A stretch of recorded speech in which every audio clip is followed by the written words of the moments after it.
Bueno,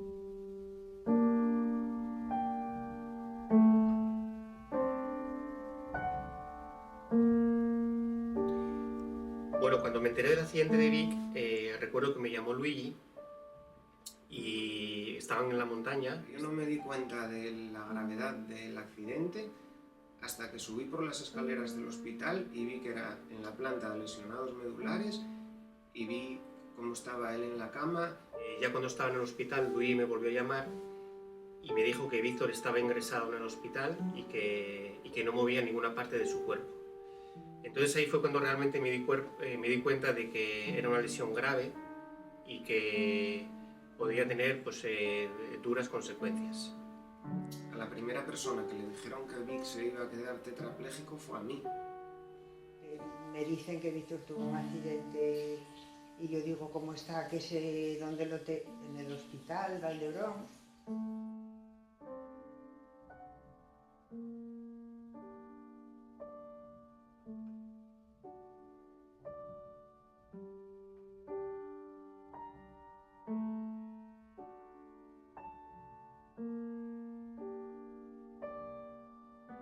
Bueno, cuando tuve el accidente, lo primero que pensé, me había dado cuenta de que había roto la columna vertebral porque oí el crack, pero yo creo que no me lo quise creer y me intenté engañar a mí mismo pensando que me había roto los dos brazos y las dos piernas.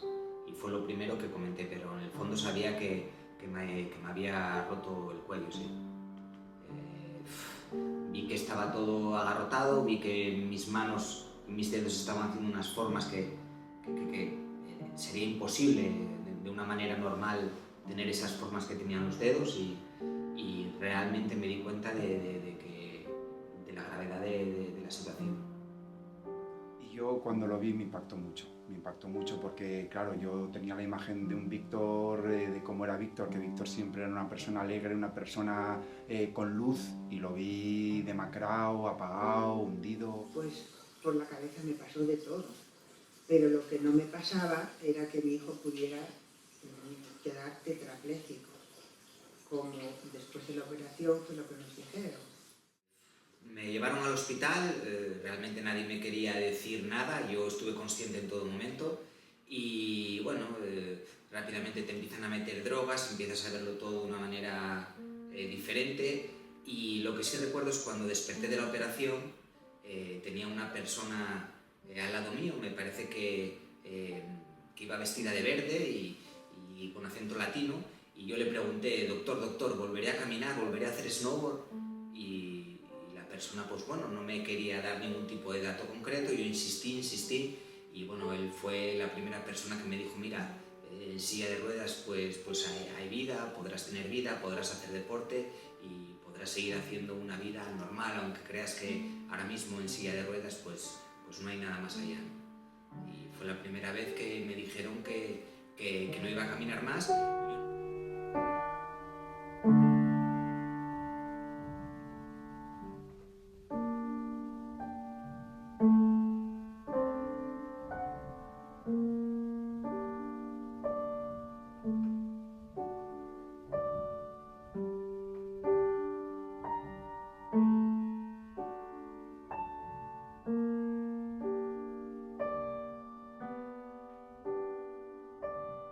Y yo tenía súper claro que Vic no iba a poder vivir sin hacer snowboard, sin su libertad, sin la montaña, sin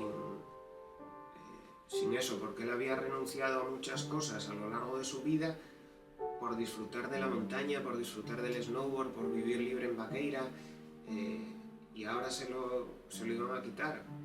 Yo pensé que, vamos, que no iba a ser capaz no de ser feliz, sino de ser, ni de vivir, siquiera. Y lo tenía muy claro. Si se hubiese quedado como decían los médicos, al final él hubiese buscado una solución para dejar este mundo seguro. El quedarse en una silla de ruedas sería lo más duro que pudiera ocurrirle a Víctor. Yo no quería que mi madre pasara los últimos años de su vida cuidando de cuidando de mí. Entonces me pasé días pensando en la manera de suicidarme y claro, no me podía mover. Entonces había pensado de todo, incluso en pedir un termómetro de mercurio y mordérmelo y tragar el mercurio, pero claro, ahora los termómetros son por láser prácticamente. Y cuando ya te das cuenta de que no puedes suicidarte, ya incluso llegué a pensar en qué persona de mi entorno podía pincharme algo o darme algo para quitarme de en medio, ¿no? Y repito, no porque yo no pudiera hacer deporte, sino porque yo no quería pasarle ese marrón a mi madre y a mis seres queridos. Él fue el primero que desde un primer momento supo que de esta iba a salir. Yo tenía mis dudas, sinceramente, pero él sabía que de esta iba a salir. Él había días que se desanimaba, otros días nos animaba él a nosotros. Pues inmóvil totalmente estuve cerca de unos 12, 13 días, que es una etapa de días que los médicos dicen que es bastante significativa, bastante importante. Y yo realmente toda esta energía que me mandaba la gente, que me mandaban mis amigos, yo la intentaba canalizar, la intentaba agrupar aquí en el pecho, en esta parte del pecho, y con mi vaga idea de anatomía y mi vaga idea muscular, pues intentaba mandar pues como impulsos de colores de esta energía que tenía aquí en el pecho, la mandaba por todo el cuerpo, bajaba por la pierna e intentaba mover el dedo gordo del pie, que es la parte más distal, la parte más lejana a mi lesión, que estaba en el cuello, y me concentraba, intentaba mover el dedo gordo del pie, y abría los ojos y no movía el dedo del pie, y cerraba los ojos, intentaba mover el dedo gordo del pie, intentaba mover el dedo gordo del pie, así días y días, hasta que de repente oí a mi madre decir, está moviendo el dedo gordo del pie. Entonces yo abrí los ojos y vi que realmente lo que llevaba tiempo visualizando y lo que llevaba tiempo intentando hacer se estaba materializando y estaba moviendo el dedo gordo del pie. Entonces empezaron a llegar médicos, empezó a llegar gente, empezaron a asegurarse de que realmente no era un espasmo y ¿no? Conseguí mover el dedo gordo del pie y luego mediante esta misma técnica, intentando visualizar la energía y el amor que me mandaba todo el mundo, pues intenté mover el resto de los dedos del pie y así poco a poco, muy poco a poco, fui moviendo el resto del cuerpo. Y ese día que lo vi mover un dedo del pie, estaba allí su hermana y le dije, movió un dedo. ¿Qué va, mamá? Es que son reflejos, es que no. Víctor, ¿tú moviste el pie? No, yo no. Se empezó a concentrar, la hermana le dijo, concéntrate, mueve ese dedo que dijo mamá que lo moviste, y movió el dedo. Entonces aquello fue una alegría impresionante, que nunca lo olvidaré. El dedo del pie moverse, nunca lo olvidaré. Llegué a la conclusión de que si no te puedes mover, lo único que puedes hacer es trabajar tu mente, ¿no? Y eso es lo que yo hacía, intentaba trabajar mi mente y visualizar que mi mente estaba haciendo algo que físicamente no estaba haciendo, aunque luego más tarde conseguí hacerlo. Y bueno, esos momentos en los que realmente, después de pasar del fondo, de intentar querer suicidarte a intentar hacer algo por ti, por tu cuerpo y por la gente que te quiere, pues realmente fui bastante obsesivo y me pasaba todo el tiempo con espuma en la mano, intentando apretar, aunque no consiguiera apretar, diciéndole a mi novia, a mis amigos, a mi madre que me hiciera gimnasia pasiva, que me moviera los dedos, que me levantaran los brazos, me colgaba gomas de la parte de arriba de la cama y me ponían ahí los brazos, intentaba moverlos. Realmente yo creo que esa etapa, el primer mes, es muy importante y no te puedes dejar vencer por el pesimismo. Ese mes es fundamental para que tú des todo lo que tienes dentro y que busques ese pequeño guerrero interior que todos tenemos y que le escuches y que lo des todo. Yo estoy aquí hablando ahora mismo gracias a la medicina tradicional, eso no cabe ninguna duda, ¿no? Está claro que el hecho de que te localicen mediante los escáneres y todos los sistemas que hay ahora mismo, la lesión, que antes de operar y de abrirte sepan perfectamente qué es el problema que tienes dentro, la operación, los medios durante la operación, eso está claro que la medicina moderna es increíble, pero sigo pensando que a la medicina actual y moderna, y creo que el futuro de la medicina es cuando se fusionen la medicina y la espiritualidad, ¿no? Porque yo he encontrado a lo largo de la rehabilitación un montón de personas que me han ayudado mucho, personas pues, que me han hecho Reiki, personas que me han hablado más profundamente sobre la meditación, personas que que me han dado métodos alternativos a la medicina tradicional, y yo creo que el éxito de mi rehabilitación ha sido esta combinación que hice de la medicina tradicional, que no la desestimo por supuesto, con la combinación de otros métodos alternativos que también creen en la medicina moderna, pero creen que le falta un poco de espiritualidad a la medicina actual. Mi situación actual en estos momentos y el éxito de mi rehabilitación y de que esté encontrando una vida nueva bastante parecida a la que tenía anteriormente, pues creo que es gracias al conocimiento, tanto el conocimiento de las personas que estuvieron en mi entorno, como los médicos, como las personas que encontré a lo largo de la rehabilitación, como el propio conocimiento mío que tuve que ir abriéndome estudiando, porque durante toda esta rehabilitación pues tienes que aprender a ser un médico, aprender a ser un fisioterapeuta, incluso aprender a ser un abogado. Entonces el conocimiento es importante. También es importante la experiencia previa a la lesión, el tipo de vida que tú llevabas antes. Yo anteriormente pues tenía una vida dedicada al deporte y los valores del deporte a mí me ayudaron muchísimo.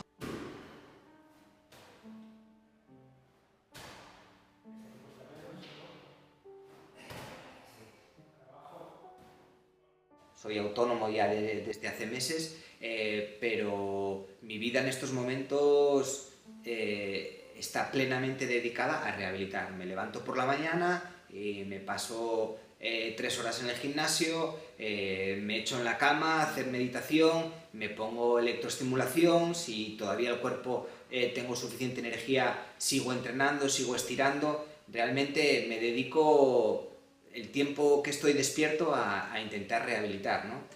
También el éxito de mi rehabilitación fue que yo me acuerdo en el hospital, cuando ya me dieron el alta hospitalaria y tenía que empezar la rehabilitación externa, o sea, dormir en casa y ir al hospital, me dijeron: ¿qué turno quieres para rehabilitar, de mañana o de tarde?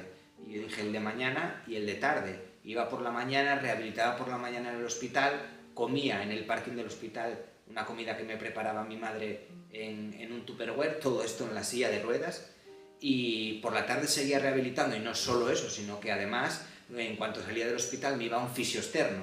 O sea, yo realmente, las cosas no vienen solas, las cosas vienen con esfuerzo, y si realmente estás intentando rehabilitar y no lo pasas mal y no llegas a casa destrozado, es que algo estás haciendo mal.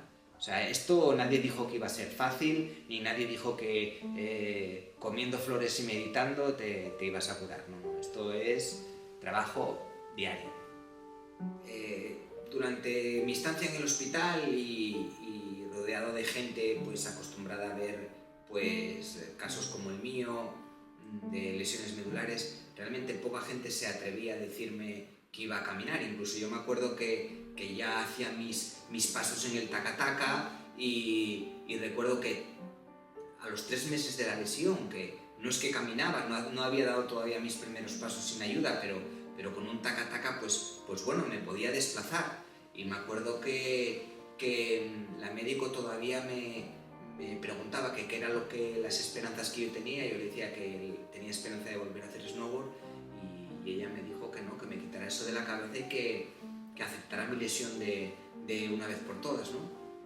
Lo cual esto me lleva a la primera vez que fui en el hospital al psicólogo. Me llevaron en silla de ruedas al psiquiatra, y entonces me preguntaron: bueno, ¿tú hasta dónde quieres llegar? Y yo le dije: yo quiero volver a la montaña, yo quiero volver a hacer snowboard. Entonces el psiquiatra apuntó en un papel: el paciente no acepta su lesión, me dio unas pastillitas y yo me tragaba las pastillas, unas pastillas que me daba cuenta que me dejaban tonto, que empecé a escupir o a mantener en la boca hasta que llegaran mis familiares y me las quitaran el tiempo que hiciera falta.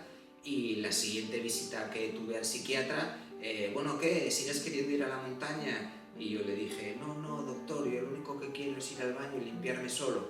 Entonces, bueno, me quitaron esa pastilla y me fui guardando para mí mismo el instinto y las ganas de querer volver a la montaña, que eso no me lo quería quitar nadie.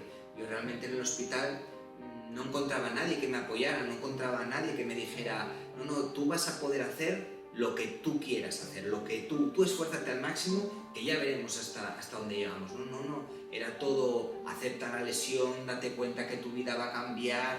Y la única persona que realmente me dijo: ¿tú qué es lo que quieres hacer? Yo le dije, yo quiero volver a la montaña. Y cuando me esperaba que realmente me iban a decir lo de siempre, me dijo el tío, ¿cuándo quieres volver a la montaña? Le dije, en diciembre. Vamos a andar un poco justos, pero yo te voy a devolver a la montaña.